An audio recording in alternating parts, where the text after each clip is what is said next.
Mein Deutsch ist nicht sehr gut.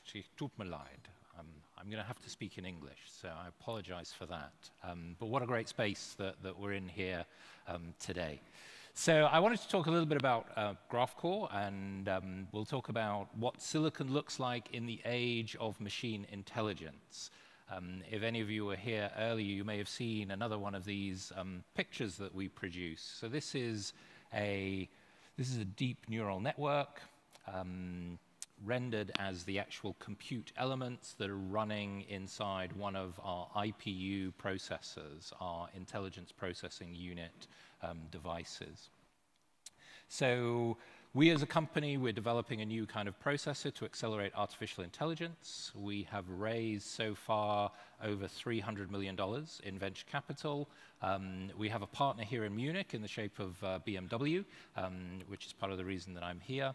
And many other strategic and financial investors inside the company as well. So let me tell you a little bit about the background and some of the challenges that we think we can address building new types of silicon to support this new world of machine intelligence.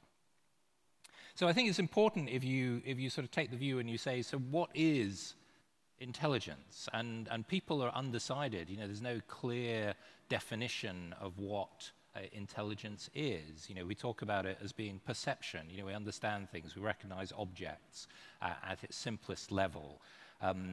If we think about, you know, your reasoning, but often you don't have enough information to really create a fully complete answer.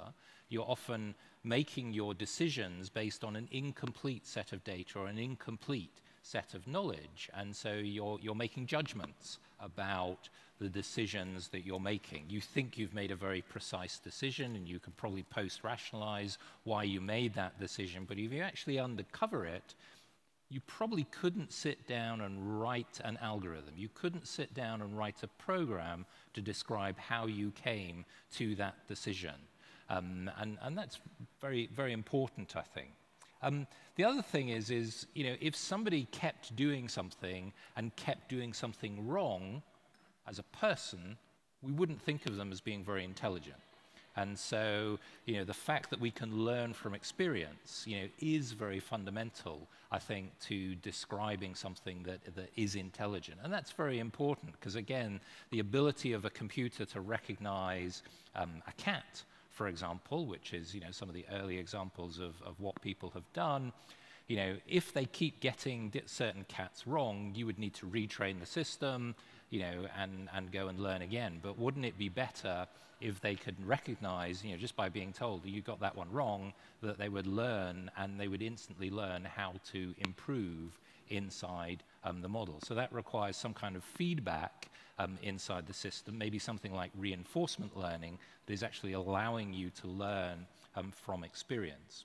And the other thing is, you know, it's interesting, comedians, when they make jokes, and I don't make jokes particularly, but when comedians make jokes, they tend to surprise you. They'll say something that you're not quite expecting. They're playing on the fact that you're expecting something to happen and actually something different happens. You're surprised because you have this model of the world. You expect things to happen in a certain way. You've already predicted what's going to happen. You know, you've come today, you're expecting to see a talk, and you already have a vision in your mind of what that's going to look like. And so we come with this sort of model of the world. We understand this world, and we use our common sense to navigate around inside the world as well. So intelligence is multifaceted. It's very complicated. It's certainly not one thing. And to think about how you actually deal and make a machine which is going to be intelligent at some level is really quite hard to judge. We have Turing's test, which talks about, you know, communicating with a machine and being able to believe it's a human, you know, as one definition of what would be an intelligent machine. But it's interesting, you know, every time we achieve some of these milestones, we recognize that, oh, actually, that was quite simple, and that's not really intelligence. You know, winning at chess, well, that's not intelligence, that's just learning a game. You know, winning at Go, well, that's a really complicated game, but it's just a game. You know, you haven't necessarily proven anything by that. And we keep on raising the standards of what we expect a machine to be called intelligent. So, from our point of view, as we looked at this problem and we spent time talking to different innovators who are working in this space, we came up with this idea of how an intelligence machine would actually work. And the fundamentals of it is you have a compute engine, which is really an inference engine. You know, we use inference in machine learning to talk about how we deploy machine learning models, but inference is also how you learn, how you train a machine learning model as well. You're really just learning from the data and using that data to create a knowledge model. That knowledge model is not precise, it's probabilistic, it's probably this answer, it's probably that answer. And then we use that knowledge model to provide new data, say a picture of a cat, and you ask the model, can you recognize a cat, having trained it on what a cat is. And from a sort of more mathematical or deeper description, we can think of this as being a Bayesian machine. It's a probabilistic machine, and it's basically taking a sequence of data inputs and providing a new set of outputs. So, you know, here's a picture, what is inside it, you know, this is a cat, or here's some words, what do they mean inside that conversation? And that's really what we need to build as an intelligence machine. And the key to it is this probabilistic model, and these are the lovely pictures that we share and we show. And it's really being able to build and define that probabilistic model, learn from the data to create it. We're not programming it, we're not describing it explicitly, we're learning the probabilistic model. And then we're using that probabilistic model to create new outcomes or actions, maybe an autonomous car that can drive across the city safely and reliably.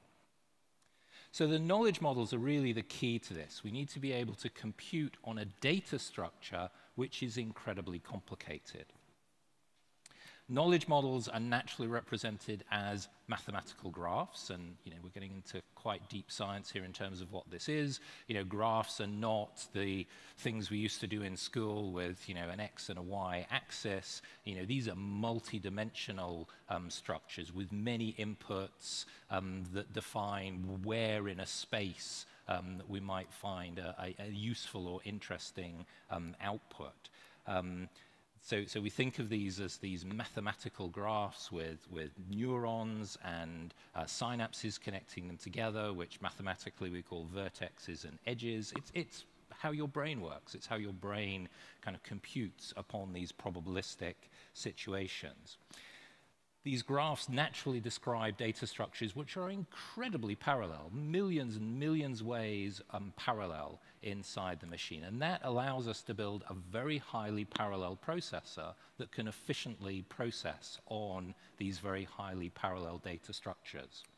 But because it's very highly parallel, we need massive memory bandwidth because lots of things are happening all at the same time. You know, I'm taking a piece of data from here, piece of data from there, bringing it together to create a result, writing the answer back somewhere else. And I'm doing that in thousands or millions of places, all in parallel. You know, if you think about how you think, you don't think in a logical sequence.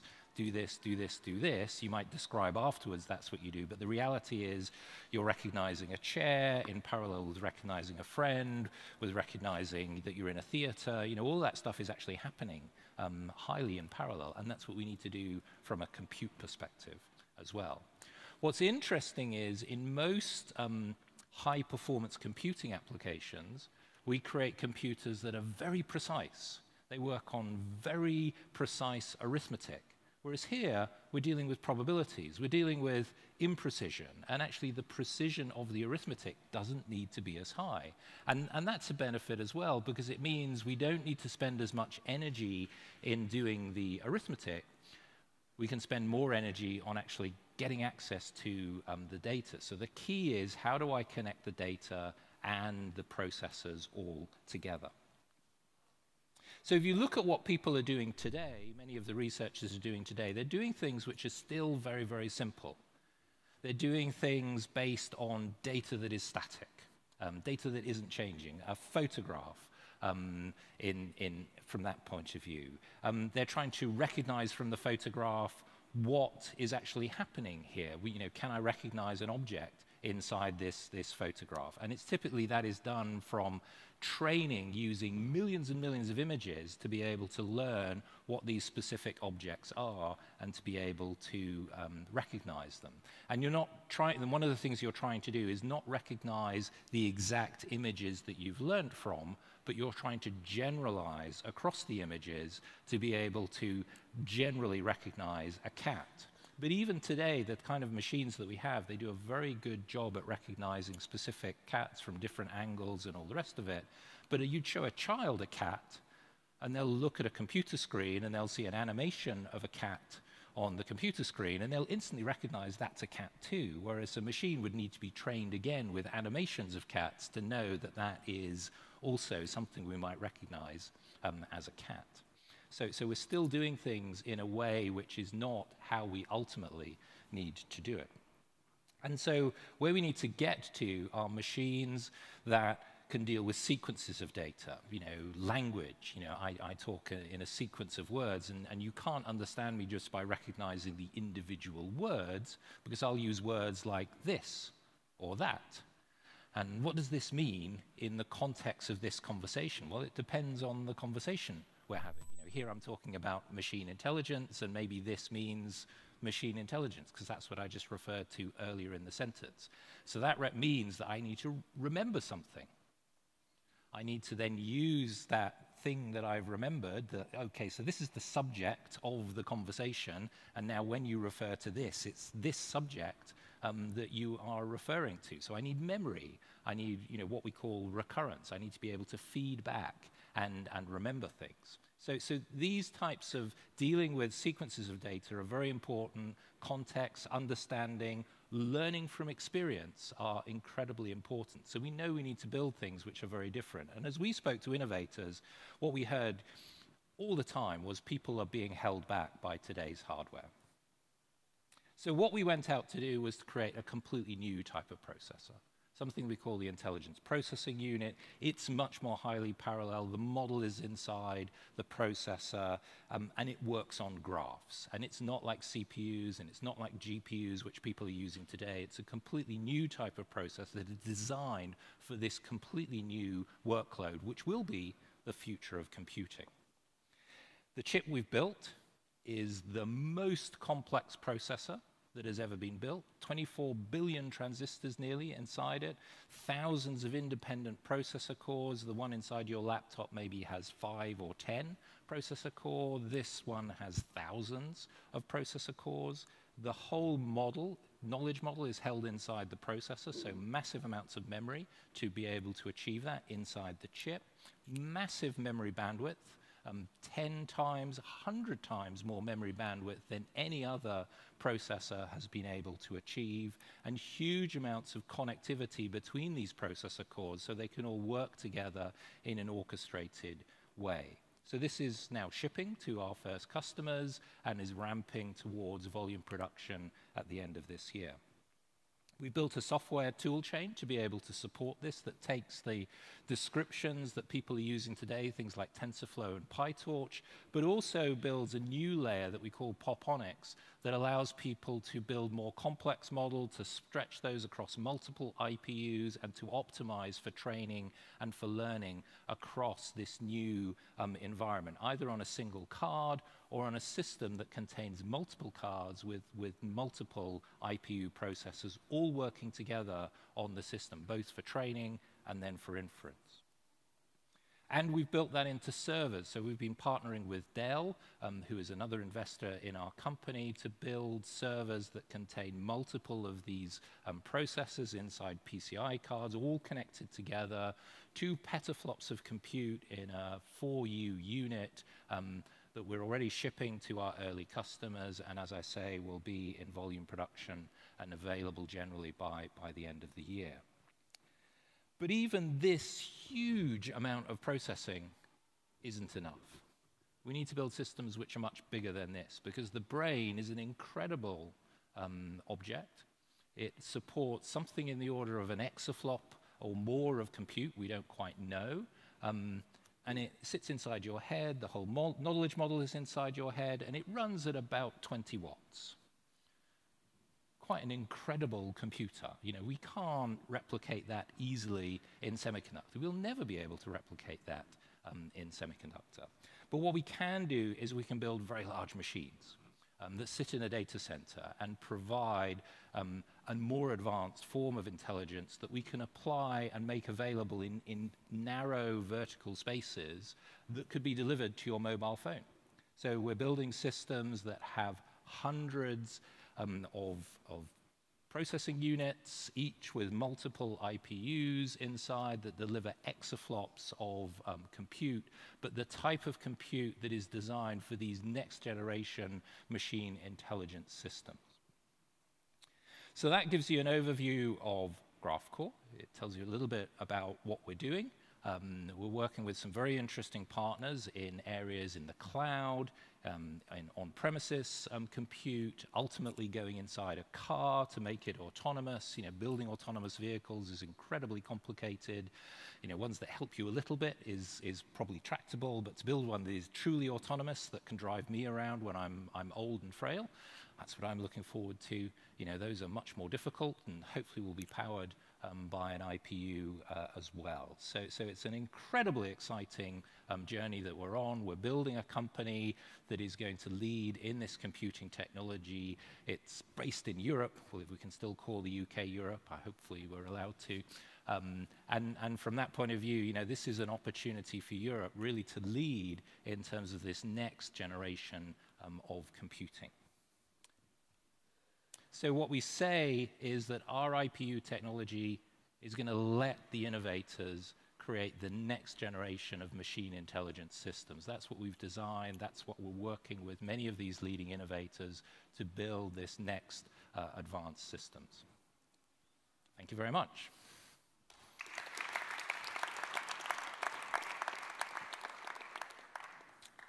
There's probably a lot of technology in there. It might scare some people, but I'm happy to answer some questions if I can.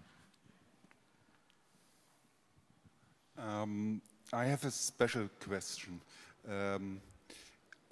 What do you think about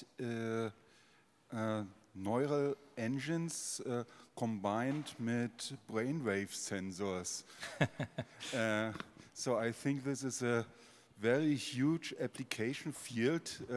So if you train a neural network with standard brainwave sensors and do then the transformation to sensors integrated in glasses or earpieces or whatever, or at the viewing at the wrist. Have you heard about it? Yeah. So it's interesting, isn't it? It's one of the things. In England, there was a very famous explorer called Captain Cook, who was the first person to enter the South Seas. He found Australia. Well, he didn't find it because others had found it before. He was the first European to find Australia. And the Royal Society gave him some objectives. They said, when you find these people in these new countries, can you see if they can communicate using their brains? And what they meant was, can they write something on a piece of paper and give you a piece of paper and you can read it so that they can transfer thoughts across distances? You know, and I think of this the same. You know, we've been given as humans certain ways of communicating. We see, we speak, we hear, we touch, we feel. you know, and trying to get into our brain, which is an incredible machine, but runs very slowly. You know, your brain probably runs at 20 or 30 hertz. It's incredibly parallel, but it runs very, very slowly. And then connect that to a computer that's running at gigahertz. You know, there's a huge disconnect. And actually, I think the better way of doing it is, you know, we can provide you with a display. We can do exactly what Captain Cook was asked to find out. We can get this computer to send brainwaves to you, to communicate to you over a distance by showing you a picture that you read, by giving you some audio that you hear, and in reverse, you know, being able to understand what you say and what you tell it. And so I'm not, personally, I'm not a strong believer in this idea of humans directly connected to machines. I think in terms of people that have disabilities, there's some incredible work going on in terms of connecting to nerve ends and, you know, repower muscles that hasn't been wasted. You know, there's some incredible things going on in that sphere. But I'm not a believer that we'll have our, you know, brains connected to computers directly. We'll talk to them. We'll communicate with them. We'll do that transfer of information over distance in exactly the same way as Captain Cook said.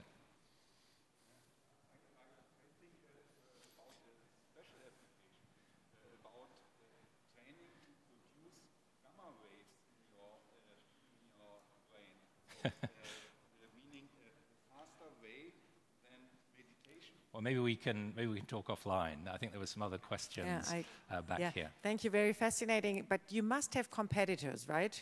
Yes, indeed. Who are they? Well, so I think the main competitor that we face today is a company called NVIDIA, which is a very large US company that they were the original, or one of the early developers of GPU technology, graphics processing units, that are very good at arithmetic.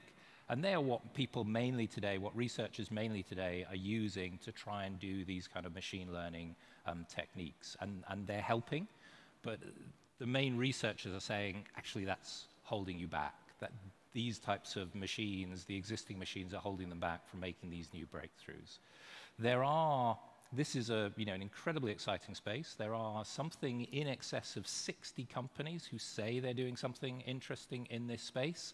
We're tracking those companies, understanding what they're doing. We don't see any that are really at the advanced stage that Graphcore is at, or at the level of technology that we have, and others are confirming that in terms of our investors and customers that we're working with. So we feel like we're definitely ahead and charting a course with a much more advanced technology, which is really solving some of these fundamental problems. Yeah, thanks for the talk, Nigel.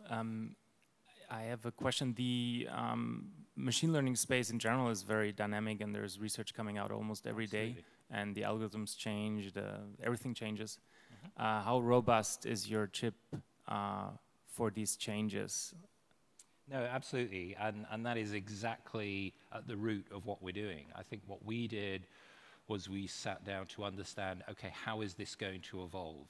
What is the architecture that is needed to create those new innovations? What are the underlying data structures, underlying compute problems that need to be solved? How does the compute need to be applied to the data in new ways to allow these new breakthrough technologies to work? You know, what we do today can do what a GPU does. In many cases, it will do it better. But what it's really there to do is to allow people to actually come up with those new innovations and those new breakthroughs. The knowledge models we're going to create will be much bigger than they are today. They'll spread beyond the confines of one processor to hundreds or thousands of processors. The knowledge models will also not be fully connected. They will operate in spheres that need to communicate. It's something that we call sparse in terms of how they will need to operate.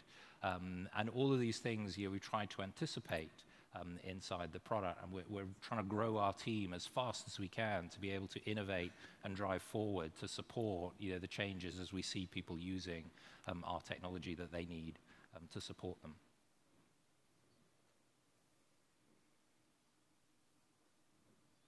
Other questions? I must have done an amazing job of explaining what we're doing, or I completely confused you and you don't know what we're talking about. So in either way, I hope you enjoyed it. Thank you very much.